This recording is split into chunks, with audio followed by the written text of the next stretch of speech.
This video is the crux, the cornerstone, the most important video I will make for this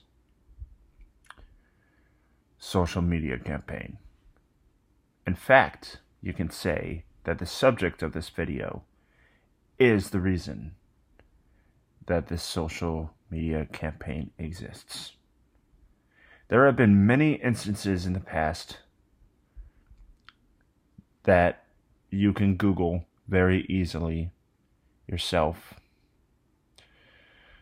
that will show you how bad artists, musicians, music educators have been getting screwed over. And there's no way of making this video nice. I sound calm right now. I'm trying my damnedest to keep my voice down. But I can't promise you that I won't. Alright? This video is going to be huge. I am going to break the 2-minute rule set by my professor. And I need to do this to explain exactly why. To explain exactly why the music industry has lost its way in the shortest amount of time possible.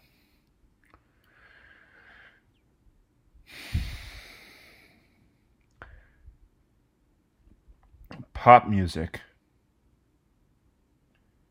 has been around and in high demand since the 50s and 60s. You can sit around and argue that there was big band in the 40s, jazz in the 30s, but what we're talking about is the radio generation. And to me, that begins in the 50s and 60s. Cats like Chuck Berry, Little Richard, Fats Domino. Going into the 60s, of course, you got the Beatles, Jim Morrison, and the Doors. Crosby, Stills, and Nash, Bob Dylan. Even though most would argue that Bob Dylan found the majority of his success in the 70s, we aren't here to talk about Bob Dylan. In the 80s, you had new wave and glam rock, hair metal, which actually came from England in the 70s. Just like every good thing, just like every good genre, up until hip hop and grunge in the 90s. Really, we took what was happening in England and made it better, popularized it, and they still remind us of where it came from. And then we remind them of what made it better. Anyway, I digress. The point in my history my history tangent, whatever you want to call it, is to prove to you one point. Music is always going to be here. And that's great. Music should always be here. The radio has been here forever. Radio turned into MP3 players, turned into iPods, turned into streaming and services. Great. But what does that mean? The artist is getting screwed over with every advent of technology because the industry can get away with such crimes. Crimes in quotes, of course, because they'll argue that it's legal, but I argue that it's unethical. They pay, they being the labels, pay their artists down to the dime, down to the nickel, down to the penny per stream if they have to. What do you think an artist like Katy Perry, who sees millions upon millions, maybe even a billion views, sees? Don't get me wrong, she's living large. And people like her have the ability to really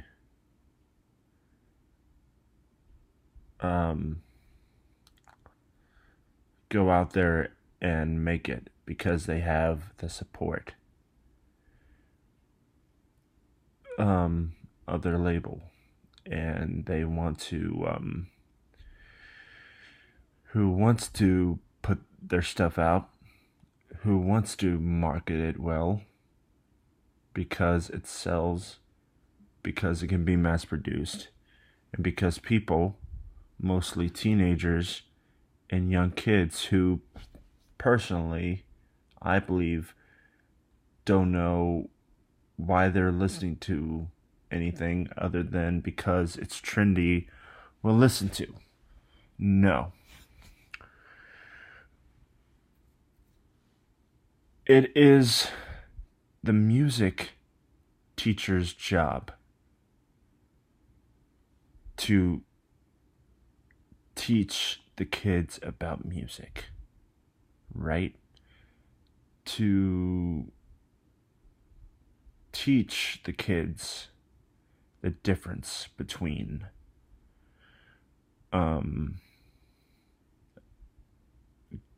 good music and bad music in terms of, the theory, how a song should be composed.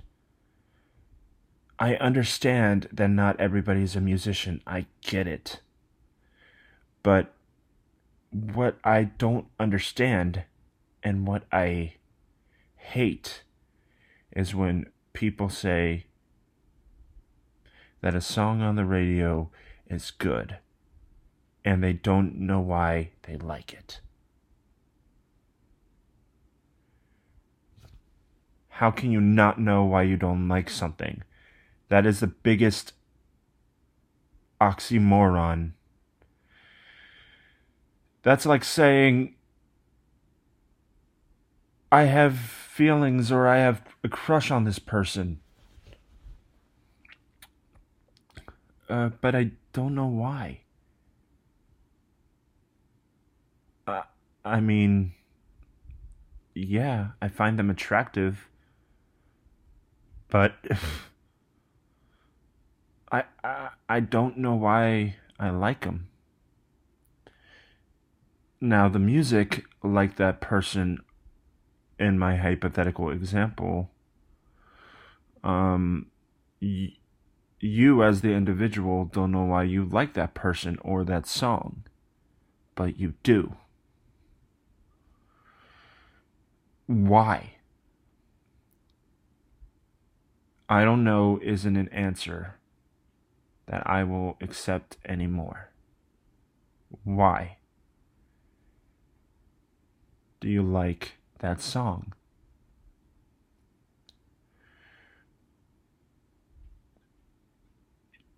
It strikes me as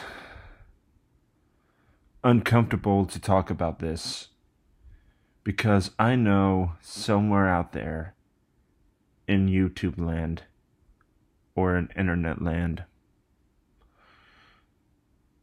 the keyboard warriors are just fuming at their keyboards and already typing. You don't know what you're talking about. Why are you stopping? Why aren't you looking at the camera? Why are you closing your eyes?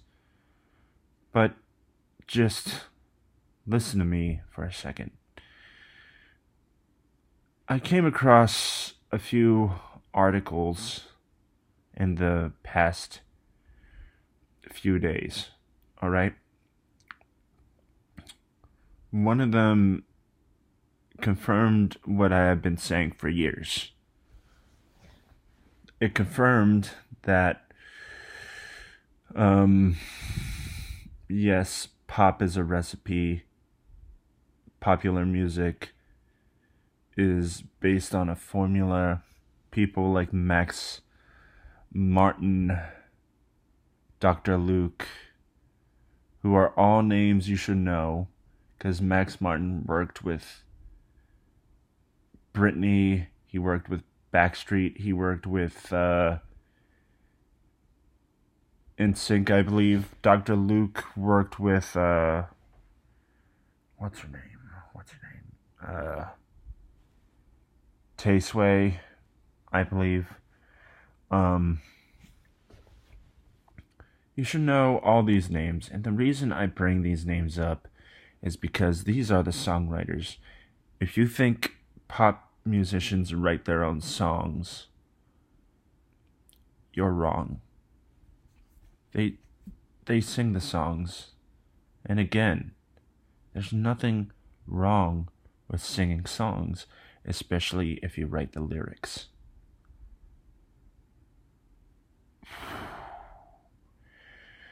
Another article I found was about payola in the music industry. You can find that on my Facebook page. This video is getting long. It's going to be longer. Please just read it. It is a good article, I promise, and it'll open your eyes a lot. Please read that. Another thing I wanted to discuss is how we as musicians seem so close-minded and just loathing without reason for pop music. That's not the case at all. Over my 9 years of playing guitar, 6 years of playing drums, 7 years of playing piano, 2 or 3 years of singing, I've come to love pop music from my youth and before that, and even some pop now. It's not my favorite genre, but I can respect it for what it is, and here's why. There is some true creativity that has not been honed in the pop scene. And that whole line of music, how do I put this? It's bland, it's boring, and this isn't just me regurgitating what I've heard. I have listened to albums that were popular from my generation, albums that I like, and I'm just like, oh my god, these are really bland mixes of songs, and the overall production is just so it's cheesy to the point where you just want to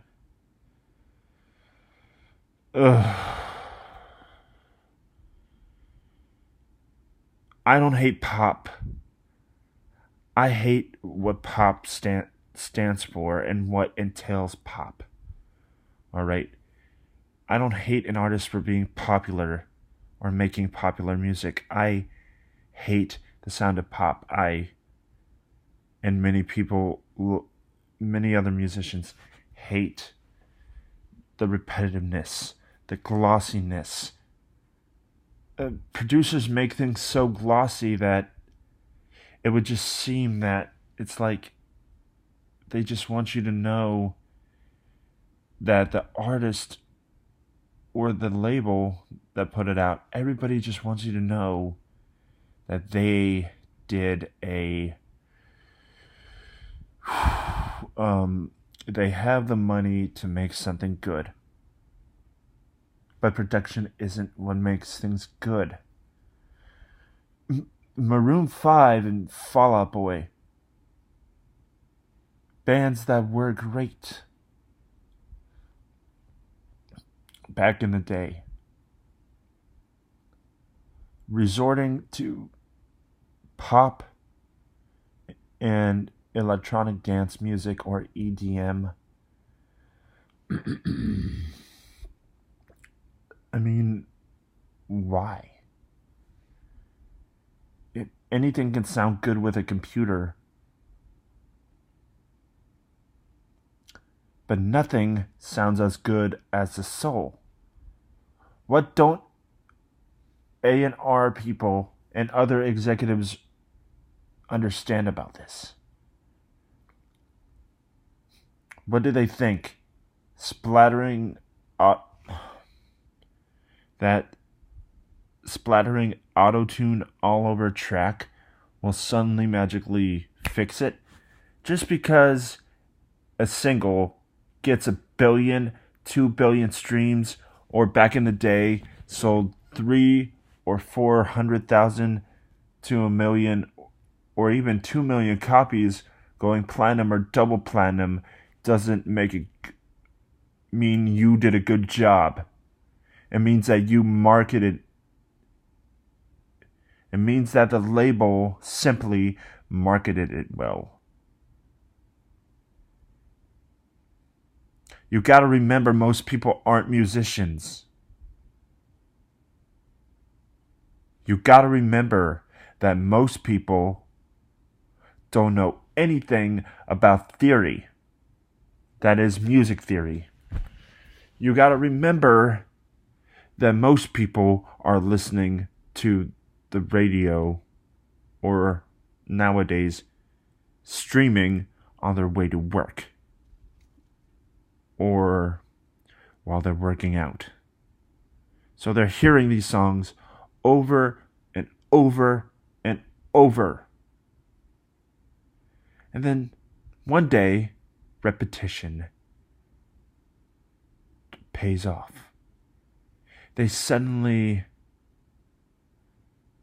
like a song that they didn't already like. And then they dive deeper and deeper into the parent album of that song and discover that all of the bullshit sounds the fucking same.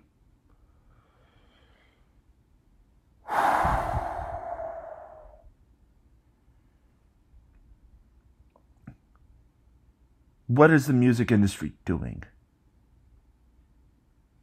Within respective genres, they're spewing out the same shit over and over and over and over, just beating your head against the concrete until you like it.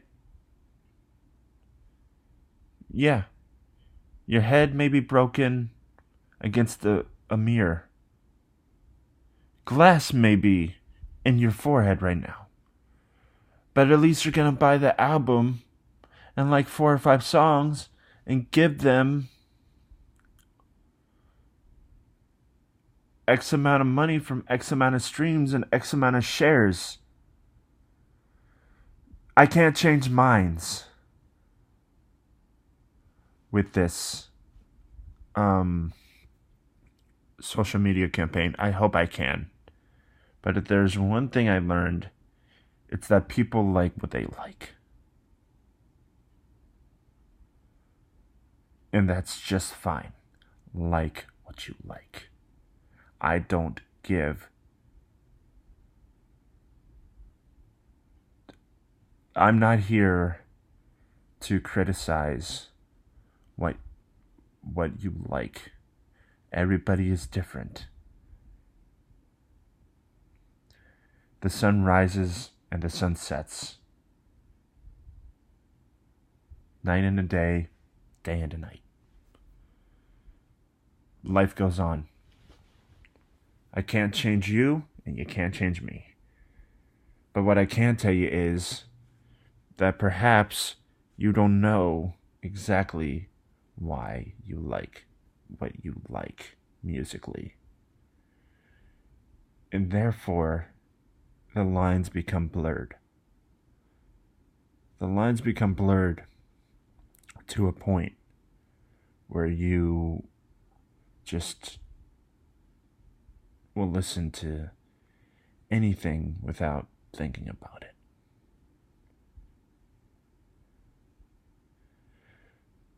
That is